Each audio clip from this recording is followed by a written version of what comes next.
I believe that when it comes to the issue of salvation, it's not you who chooses God, but it is God who chooses you. Nothing but the truth. The truth.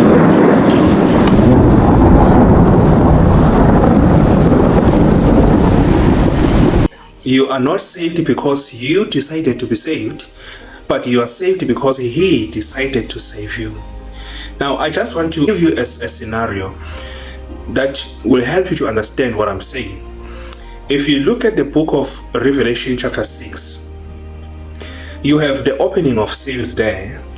The first seal that is opened by the Lord, it gives forth a white horse, which represents the false Christ, who is going to come as if he's a man of peace, as if he's a man of success and prosperity for the world, and bring the world into oneness, and so on and so forth. And then, but not later than that, the second seal is opened and the red horse comes. And the red horse now, it represents now the taking away of peace, which is not going to be long lived. And then people start to fight and start to killing each other and so on and so forth. And then you get the third seal being opened, and then the black horse coming, which actually represent the famine that is going to take place in the whole world. And then after that, you get the fourth seal being opened, and then you get death that is coming in a form of a pale horse. And then in this horse now, you get people dying because of hunger, because of perhaps fighting that is going to be happening in the world, and so on and so forth. And then the fifth seal is opened. You see the saints who have gone to heaven, and they are sitting in a place that is called under the altar, and they cry to the Lord, "How long will you not avenge for our blood to those who are on the earth?" And they are given white robes. They are told to stay for a little bit and wait for more saints that are on earth to be also killed the way they were also killed. And then you get the sixth seal. When the sixth seal is opened, get natural disasters, the stars falling into the earth, and so on and so forth, the sun becoming as black as sackcloth, the moon as red as blood as well. And then when we are waiting for the seventh seal to be opened, there is something that happens. The Bible tells us that there are people that are to be sealed. Now there are four angels that are holding the wind, that are told that they should just hold the wind, that they should not blow until God finishes to seal his servants. Now listen to this. The Bible tells us that there were 12,000 people who were sealed from the tribe of Reuben, 12,000 from the tribe of Simeon, 12,000 from the tribe of Judah, 12,000 from the tribe of Levi, 12,000 from the tribe of Issachar, and so on and so forth. On all 12 tribes of Israel, there is 12,000 people that are being sealed. Now listen very carefully.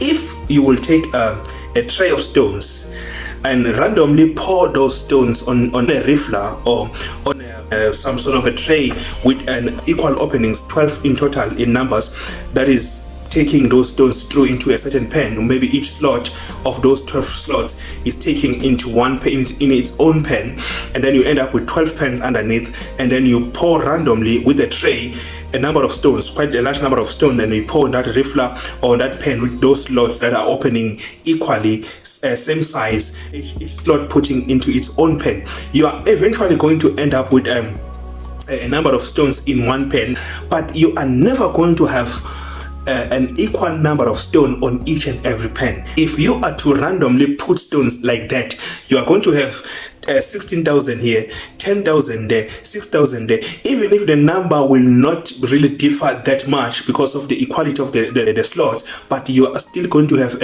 some slight difference in the number of stones because it's a random scenario. But if you are to have exactly the same number on each and every pen, it has to be you who choose to say, I'm going to put 12,000 stones here, 12,000 stones there, 12,000 stones there, 12,000 stones here. That means the salvation of the souls in this particular case has nothing to do with them choosing, because if you take a group of people, 10,000 people, and say, I want you to choose this, and then people will still have to use their own discretion to say, do we choose this or we don't choose it? Eventually, you can never have from each house of the people you've spoke to, maybe 12 houses in total, you can never have a total number of a same total number of people from each house, except if you are the one who chooses. I need 2 people there, 2 people there, 2 people there. Salvation, brothers and sisters, is not out of your choosing, is not out of your choice. It is God who chooses you as He please. And then what do you have to do about that?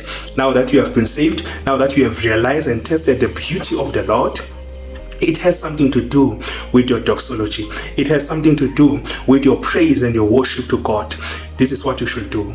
Give thanks to God, that even though He might not have chosen other people, and that is very sad, but you yourself do not deserve to be chosen, and you yourself have done nothing to be chosen, but He, out of His great mercy, who, as He said to Moses, I'll have mercy on whom I'll have mercy, and I'll have compassion on whom I'll have compassion. It is by the grace of God that you have come to faith in Christ and you are saved. God bless you.